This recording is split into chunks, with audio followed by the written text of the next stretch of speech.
Hey everyone, Kevin with Me, Myself, and My Vinyl. Um, just making another video. For those of you who saw my last video, I was actually on vacation this past week. I was up in Snowshoe, West Virginia. Had a fantastic time with my family. We were all up there skiing.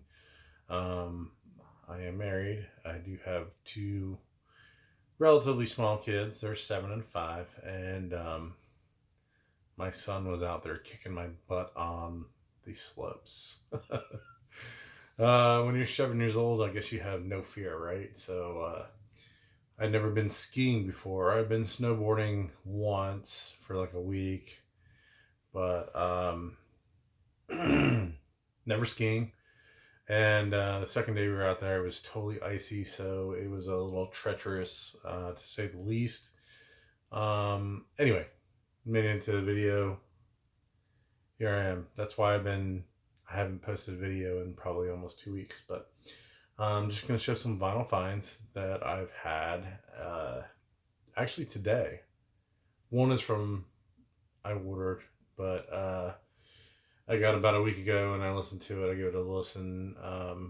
But that was, for those of you who have seen my previous videos, I'm a big fan of this band, and it's Kiki Moyo. And I don't know if you can see it on here, but this was a live performance at Levitation, and I think it's in Texas. But they've been recording stuff, and then pressing it on vinyl. And I actually got the Neon Sunset Edition, which kind of looks like that, and I'll show you the vinyl. That's what it looks like. So that's what I got. I listened to it. It's fantastic. It's a recording from, I think it's 2017. I don't know. Don't quote me on that. But this is a band that Japanese psych, and I love it. Um, so these are finds that I got today. Oh, by the way, yes, I went to Florida State. So, yeah, I'm rocking my Florida State gear today. I wanted to watch the Florida State and Pitt game, basketball hoops. Couldn't get it for some reason. Anyway, moving on. So I had pre-ordered something from the local shop that I go to, and the local shop that I go to is it's in Alpharetta, Georgia. It's called Comeback Vinyl. I've been going there for quite some time. It's one of like 3 or 4 places that I kind of frequent, kind of like in my general vicinity. But it's probably the shop I go to most. They have a lot of they have a lot of used. They have a lot of new stuff too. So it's I went there today, and it's Saturday. It was a crazy day. I had to wait outside for like 15 minutes because they were monitoring the people coming in and out. And there was actually a line on Saturday, but I was going there. I had pre-ordered some stuff. I'll save this one for last because I actually have some stuff to say about it. But one of them they had online that I got was this Johnny Cash at San Quentin, live at San Quentin. It's a speaker's corner. I was able to pick this one up. I was kind of influenced because I don't own any Johnny Cash, and it's kind of inspired. I've wanted some Johnny Cash in my collection. I just didn't know where to start, and one of the guys that I watch on YouTube kind of led me to this Johnny Cash. I haven't even listened to it yet. I will. Actually, I've been listening to something tonight, and like I said, we'll get to that. So I went digging. Sorry about the hair. My hair's a little dirty. I'm matted down. I've been wearing hats all day. It's freezing here in Georgia. But anyway, went there, did a little digging. Like I said, I had to manipulate around there, trying to keep the distance, for people and everything. Let's see. In some of my digging, all right, that's new. Some of my digging, I found this. All right. So that, for those of you, there's kind of a clear. This is After the Gold Rush by Neil Young. I found this copy for $15. I don't know how it plays yet. It is an original pressing, I believe, and it's looks like it may have a scratch on it. However, I bought it and it was $15. I know that there's a 50th anniversary coming out, and when I saw this, I was like, I own Harvest and Homegrown. I'm slowly getting into Neil Young. My collection is all over the place right now, but listening to Harvest, I was like, a lot of people have told me about Neil Young that this is a better record, and I don't know. I'm interested to clean it up, give it a listen. I know probably half the songs on here. As I'm looking, Crippled Creek Ferry, I know that one. Southern Man, After the Gold Rush, Don't Let It Bring You Down. Like, those are the songs I know. But I need to clean this thing up and give it a listen. The repress, the 50th anniversary is going for like $100. And I was talking to the guy at the store, and I'm like, he's like, yeah, man, it's only the record. It's only the record, and it's coming out in like a week, and it's $100. I thought it was like $90. He's like, no, it's $100. And he was really adamant about like the fact that he's like, I don't know what Neil's doing, but I was like, yeah, I don't know either. Maybe he's just trying to cash in before before the end. I don't know. Anyway, so let's see what else I picked up while I was digging. All right, we'll go with this one. All right, so I'm not a huge fan, but I know this is a hard record to come by, and I picked it up because I like their music. I like their early stuff, and that's U2's Achtung Baby. I know this is a super hard record to come by, at least in the United States, and this is European press. 1991, we weren't getting a whole lot of vinyl records. This is an OG pressing. I don't know if there's a repress coming out anytime soon. If it does, this thing will probably plummet in value, but the collector in me was like, I know this is kind of a valuable record in the States, and that's not why I picked it up. I like U2. Joshua Tree is probably the only other one I own, but this I know was not highly regarded when it came out as a U2 record, but after it was given some time, people love this album. Dean Del Rey. I don't know if you guys know who Dean Del Rey is. Dean Del Rey is a former musician, comedian, super hilarious. He talks about his experience with going to see Achtung Baby tour back in 1982. And it's hilarious. If you guys can find that, it's on YouTube or you can stream it. He has a podcast, but he talks about going to see this. I think it was at the Hollywood Bowl or something. But guys, I love comedians. I love live performances, and comedians fall in that. But Dean Del Rey, he's a former like metal singer, and you can tell by the way he talks. He's like, yeah, like he does that whole stuff in his act. But he has a crazy story about going to see them on tour for this particular album, and I don't know. I picked it up because I want to give it a listen on vinyl, and also I know it's hard to find. So that was a collector's pickup, if you will. give it a listen, and I'll let you know how I think about it. All right, so this was another thing that I picked up today, and this was kind of on a whim, and man alive, I spent a lot of money today, but I'm a fan of this band. I know I haven't talked about this band on my channel yet. I haven't talked about a lot of bands that I really love on my channel yet.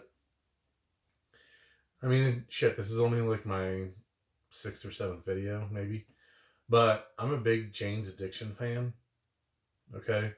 And I'll get into that in another video, but I picked up the 2017 Silver Spoon Anniversary Tour Ritual de Habitual Jane's Addiction. I picked this up when it was out on I think it was Record Store Day.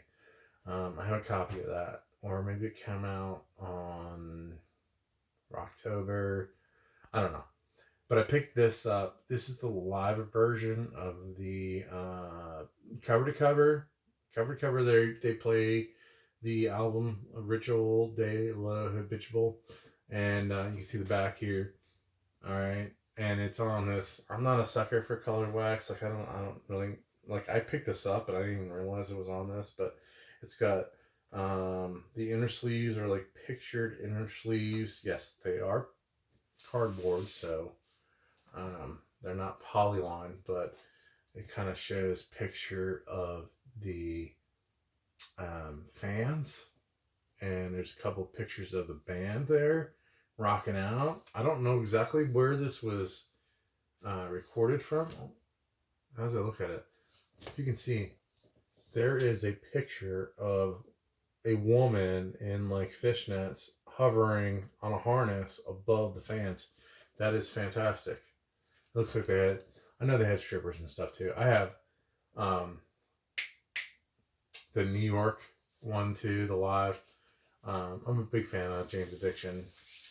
One thing I don't have, I'm never gonna really pay for is Strays. Originals go for like $200-300. Come on, we need to repress the Strays. It's got Superman and all those other great songs, but this is the wax. I mean, it's blue and it looks like black and navy, but it's actually purple. And there's the other side, and that's just, there's 2 discs to it, but pretty awesome. And I can't wait to actually listen to this. There's 2 discs. Man alive. Great record. Can't wait to listen to the live recording. I'm a huge live fan. I love going to concerts.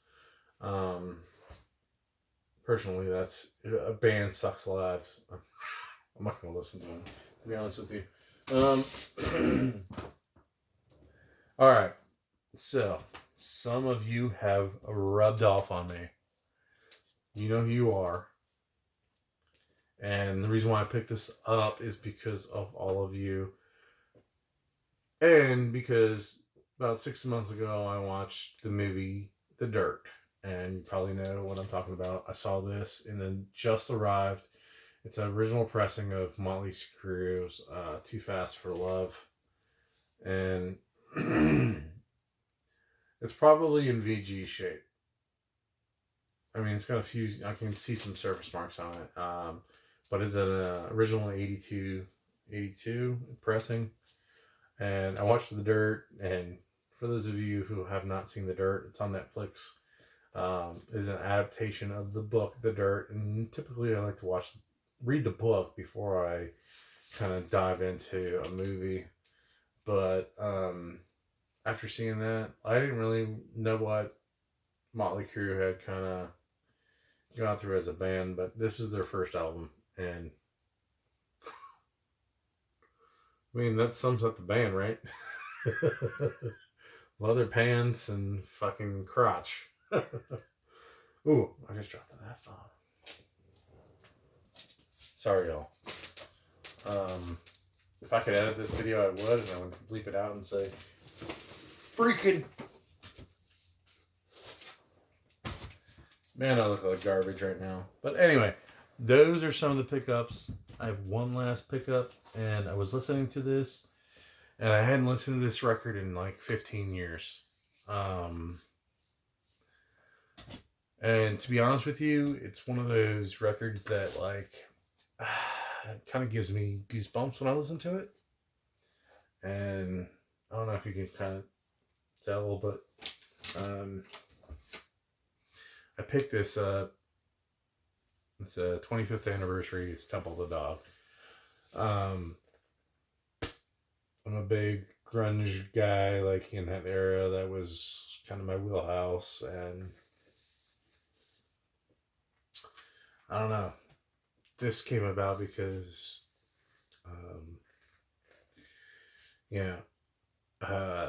they lost a friend, Andrew Wood, which was lead singer of Mother Love Bone, who some of the members of Pearl Jam, eventual Pearl Jam, would become, and a roommate of Chris Cornell. They wrote 10 songs about two of the songs, specifically Say Hello to Heaven and Reach Down, was about Andrew Wood and his passing. But you listen to this, and a lot, I mean, people know this from Say Hello to Heaven, Hunger Strike, which was kind of like the integration of Chris Cornell and Eddie Vedder singing together, and Four Walled World. God, I can't speak right now. Probably the ones that people know, but Times of Trouble. That song is literally about heroin addiction, and this was Soundgarden and Pearl Jam kind of combined and meshed together, and the prefix for all that. It's a fantastic album. I was really looking for the music on vinyl that they did this a couple years ago. It's on purple wax. This is on black. This is the 25th anniversary. It's gatefold. But I was listening to this, and then inside here you got Jeff Ament, kind of gives you some liner notes about just how the band came to be. They only did one record. Basically, it was a tribute album. It's touching. I don't know, man. This album, it gives me goosebumps. And I don't know. Anyway, what are some of those songs or records that do that to you guys? I think back to this, and you got the big four: Soundgarden, Pearl Jam, Alice in Chains, and who am I forgetting? Soundgarden, Alice in Chains, Nirvana. How could I forget Nirvana? But 3 of the 4, the lead singers are gone way before their time, and that's part of it. And they're singing about one of their dead friends. So I don't know. This is kind of a weird video I'm doing, I guess, but it's been hard to digest this tonight. But all right, so that's why I haven't been making a video. I got something in line for another band that I've really done a deep dive into, and here's a little preface of my next video. Haven't done all the stuff I want to do, and I'm still waiting on one record that, oh man, I'm waiting for it. It's in the mail. It's coming. All right, this is the band. All right, doing a video on that. I'm actually going to do a video on something that, I'm not doing a ranking. I'm not going to do a ranking, but I'm doing something on a deep dive that I've done on a band. So that's my next video. All right, y'all have a good night. I know it's late. It's a Saturday, but hopefully I haven't bored you too much, and we're bordering on 20 minutes. I like to keep these videos about half. So, all right, I'll see you guys soon. Thank you for the support. My son made that bracelet for me. All right, thank you guys.